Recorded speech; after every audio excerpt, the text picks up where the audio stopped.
Madam ಅವ್ರು ಏನೋ ಹಾಡು ಹೋಗಿದ್ದಾರೆ ಅಂತ ಅಮಿತ್ ಶಾ ಅವರು ಒಳ್ಳೆ ಕೆಲಸ ಮಾಡ್ತಾರೆ ಹಂಗೆ ಅಂತ ಏನೋ ಹೇಳಿದ್ರು. ಒಳ್ಳೆ ಕೆಲಸ ಮಾಡಿದ್ರು ಒಳ್ಳೆಯರು ಅಂದಾರ. ಈಗ ಅದನ್ನು ಅವ್ರಿಗೆ ಮಾಜಿಗೆ ಒಪ್ತಾರೇನ? ಹಂಗಲ್ಲಪ್ಪ. ಯಾರು ಹೊಂದಾಣಿಕೆಯಿಂದ ಗೊತ್ತಿಲ್ಲಪ್ಪ, ಅದ್ರ ಬಗ್ಗೆ ನಾನೇನು ನೋಡಿಲ್ಲ. ಒಳ್ಳೆ ನೋಡು, ರಾಜಕೀಯವಾಗಿ ಹೊಂದಾಣಿಕೆಯಾಗಿ ಗೆದ್ದಿದ್ದಾರೆ ಅಂತ ಹಂಗೆ ಹೇಳಿಲ್ಲ ಅವರು, ಹಂಗೆ ಹೇಳಿಲ್ಲ.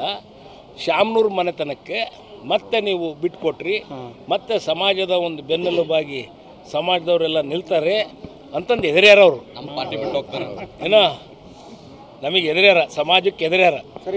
ಹಂಗೆ ಡಿಸೆಂಬರ್ ನಂತರದಲ್ಲಿ ಸಿಎಂ ಬದಲಾವಣೆ ಕಂಡ್ಬಿಟ್ಟು ಮತ್ತೆ ಎಲ್ಲ ಹೈಕಮಾಂಡ್ ಶಿವಗಂಗಾ ಸಾರಿ ಅವನು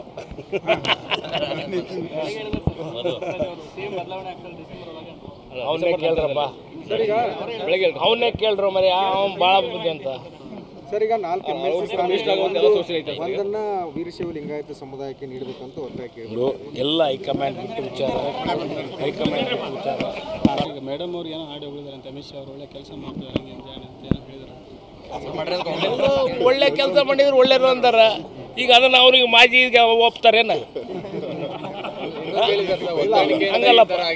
ಯಾರು ಹೊಂದಾಣಿಕೆಯಿಂದ ಗೊತ್ತಿಲ್ಲಪ್ಪ, ಅದ್ರ ಬಗ್ಗೆ ನಾನೇನು ನೋಡಿಲ್ಲ. ಒಳ್ಳೆ ನೋಡು, ರಾಜಕೀಯವಾಗಿ ಹೊಂದಾಣಿಕೆಯಾಗಿ ಗೆದ್ದಿದ್ದಾರೆ ಅಂತ ಹಂಗೆ ಹೇಳಿಲ್ಲ ಅವರು, ಹಂಗೆ ಹೇಳಿಲ್ಲ.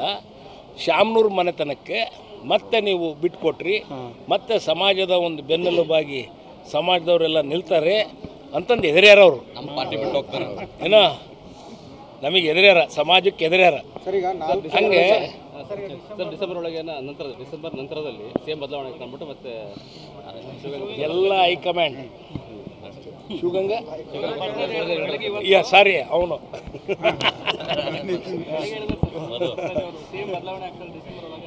ಅವನ್ನೇ ಕೇಳ್ರಪ್ಪ, ಅವನ್ನೇ ಕೇಳ್ರು ಮರಿ, ಅವ್ನು ಭಾಳ ಬುದ್ಧಿ ಅಂತ.